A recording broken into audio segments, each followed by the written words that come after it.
Good afternoon, ladies and gentlemen. I'm here to tell you the story of the first indigenous semi-high-speed train built in India. This was a homegrown product, a rolling stock, a railway vehicle from concept to design to engineer to manufacture to validation and testing, done entirely by a team of Chennai railwaymen. This is not the story of one man. This is the story of a Chennai team which has showed to the world that India can also do it. I come to you as a railwayman for life. Indian Railways have a long 170-year-old history and legacy, a lot of romance, the fight for that window seat through which the marvel of Indian way of life, the magic of India passed you by. Lifeline of the nation, as they say, but I'm not here to talk to you about that romance. I'm going to talk to you about this. As a young boy and as a railwayman, I always wondered why our trains for last 50, 60, 70 years look the same. And why not a modern train set with higher speed, more comfort, and better aesthetics? Well, what's a modern train set? You are familiar with a train which has a number of coaches and a locomotive on either end. They get coupled and decoupled as per requirement at destination for maintenance. But a modern train set is a number of coaches permanently coupled together, and all the equipment for powering, air conditioning, lighting, and what have you is all placed on the train. There is no locomotive. Now, it has many advantages. It has redundancy, comfort, it is more efficient, the maintainability is better. Added to that, we have this reversal problem in other coaches. This train can reverse itself. Since you can pack more equipment on the train, it has more power, more speed, and more acceleration, and more deceleration as well.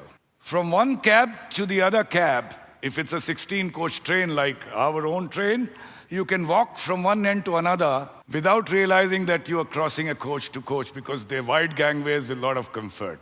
So if it has so many advantages, and this is the trend world over for last 25, 30 years, they don't make for this speed range any locomotive haul train. Why is it that we don't have these trains? The answer, I'm sorry, is not very complimentary to Indian Railways, because we have departments. One department maintains the coaches, another one maintains the locomotives. Now everything is on one. So who's going to own it? Whose empire is it going to be? And that fight for last 25, 30 years with debates and procrastination, and we reach nowhere. In addition, there has been a lobby to import these trains. Long time, another lobby opposing it, which was losing the empire. Fortunately, the import did not take place, but mine was a lone voice. I was a part of the lobbying as well, but I always said that you can't stop a good thing, you can delay it. So why not sit down and decide what's good for the country and give it to us? But it remained, my lone voice,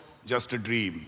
In August 2016, I was due to become a general manager, and I asked for and was posted in Integral Coach Factory, Chennai. This was set up in 1950s, the vision of the then Prime Minister, Jawaharlal Nehru, to make India self-reliant, in this case, self-reliant in making world-class current technology coaches. It has gone through many expansions since then. Numbers keep rising, but if we even have a world record for having made the maximum number of coaches in the world. But more of the same. In 1950s, Premier Chow En Lai came to ICF and said, every Orient should be proud of this factory. I would like Chinese engineers to come and learn here as to how to make coaches. But the vision was never realized because of more of the same, numbers, no variety. And today, where are we?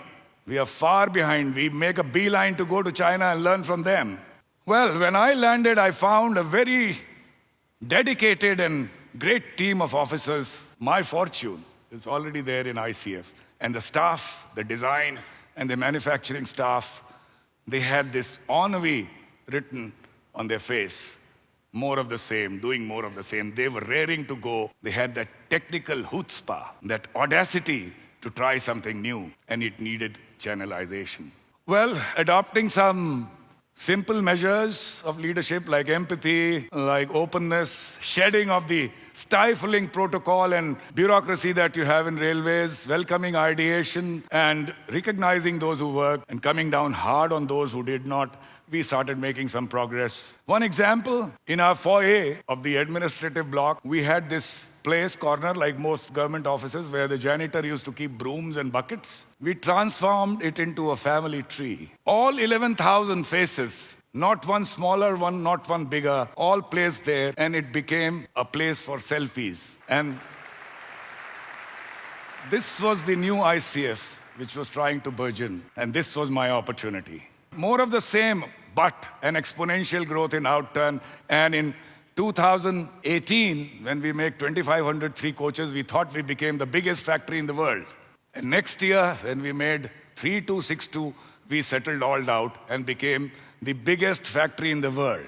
Only factory, through some large-scale solar installation, we became the only carbon negative company of Indian Railways, generating more renewable energy than consuming. 12.5 megawatt was generation, 12 megawatt was our consumption. Picasso has said that art is a way of washing away the dust of everyday life from your soul. It exhilarates, uplifts, motivates. Why not try visual art as a means to encourage engineering motivation? So I tried visual art all over the factory, sculpture from scrap, and people wonder whether Integral Coach Factory today is an art gallery in a factory or a factory in an art gallery. And we attacked this more of the same business also on a smaller scale. In 2 years, we did have some trains which are now running, turned out where the look was changed, all using the same staff and the same officers. This was my opportunity to do something more and bigger. When I am with a smaller audience, I ask as to do anything, anywhere, what do you need? First and foremost, answers, leadership, passion, will, determination. But I say, the answer is very simple. Love what you do. And from that follows, you love your organization, you love your colleagues. Start with love. Because human resource is your most important resource, irrespective of all the machines and wherewithal you can have. Unless they are with you, you will not lead anywhere.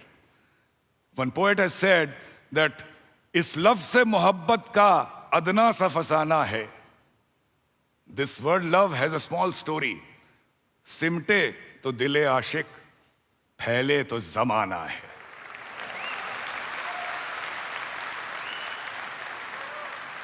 Well, we all talk of all the ills all around us. Everything is bad, a lot of concerns, but we forget that small dot of influence where we can work and do something. Shikwa zulmat shabd se kahin behtar hota.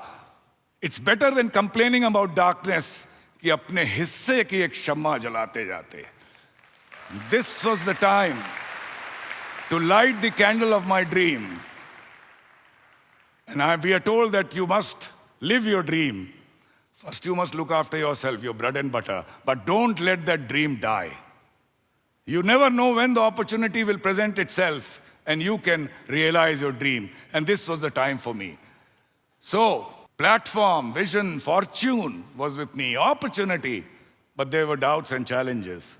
First doubt, where is the sanction? You need to get it from the ministry. So I said, I'm your leader, I'll go to the ministry, get you the sanction, but what a foolhardy person I was. In the railway board, derision, skepticism, negativity. So this guy is trying to spin a yarn. I was not going anywhere, but the chairman railway board knew me. I went to him. I said, do you think we can do it? He said, I think you can do it, but railway board is holding me back. I said, you are the chairman. You import what you want. Give me a sanction for 2 trains. And I will do it at 1/3 the cost. And if you are not going to do it, I am falling at your feet. Right now, not leaving it till you give me the sanction.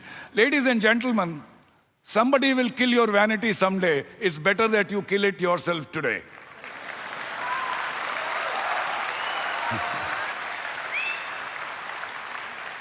I come back to my team and I said, here's the sanction. Let's move. They said, yes, we are capable, we'll do it. But what if we fail? 200 crores, who will be the scapegoat? Our doubts are traitors which make us lose the good we might win by fearing to attempt. गिरते हैं शहसवार ही मैदान जंग में.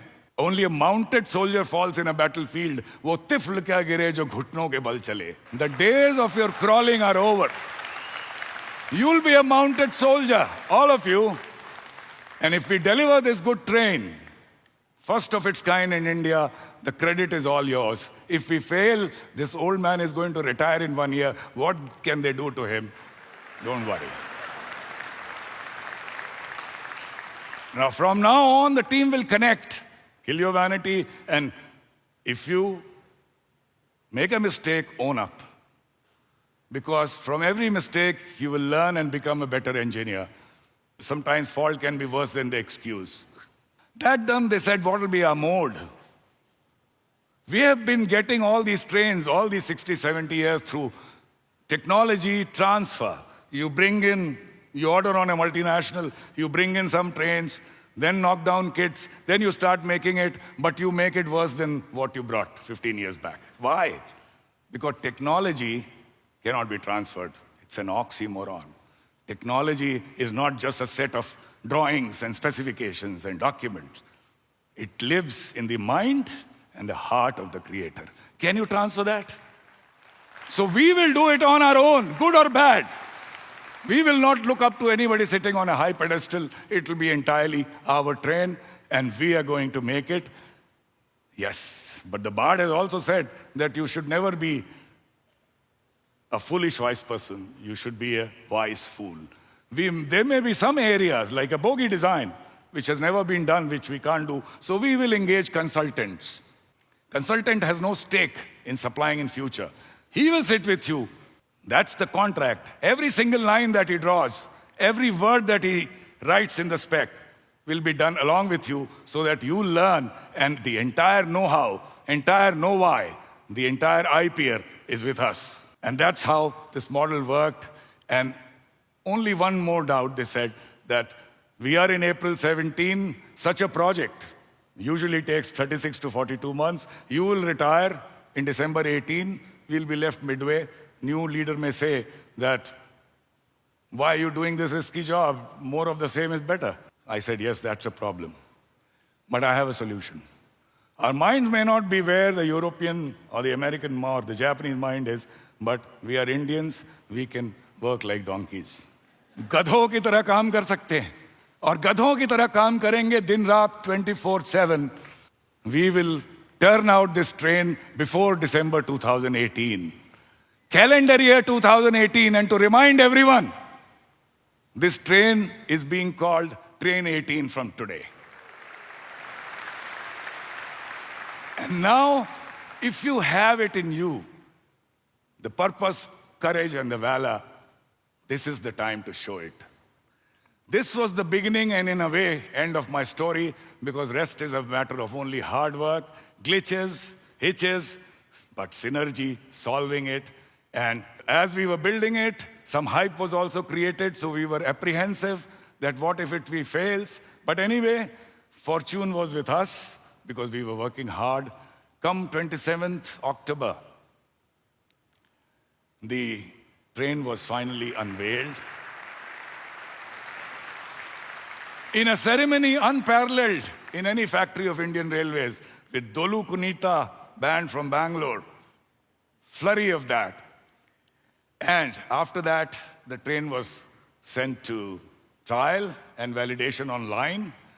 And sometime in the first week of December, the first time any train in India went above 180 kilometers per hour, reached that speed. Some more tests and validation, and it was put in service as Vande Bharat Express by the Prime Minister himself, running between Varanasi and Delhi. Ladies and gentlemen, we just built a train. It's not a rocket or Chandrayaan. But the love we got from the countrymen, why? Because I thought, the first time they thought, that this was a product of our own, made by us. And 1,000 such projects are burgeoning, ladies and gentlemen. All it needs is leadership with passion, empathy, and a sense of purpose. Thank you very much.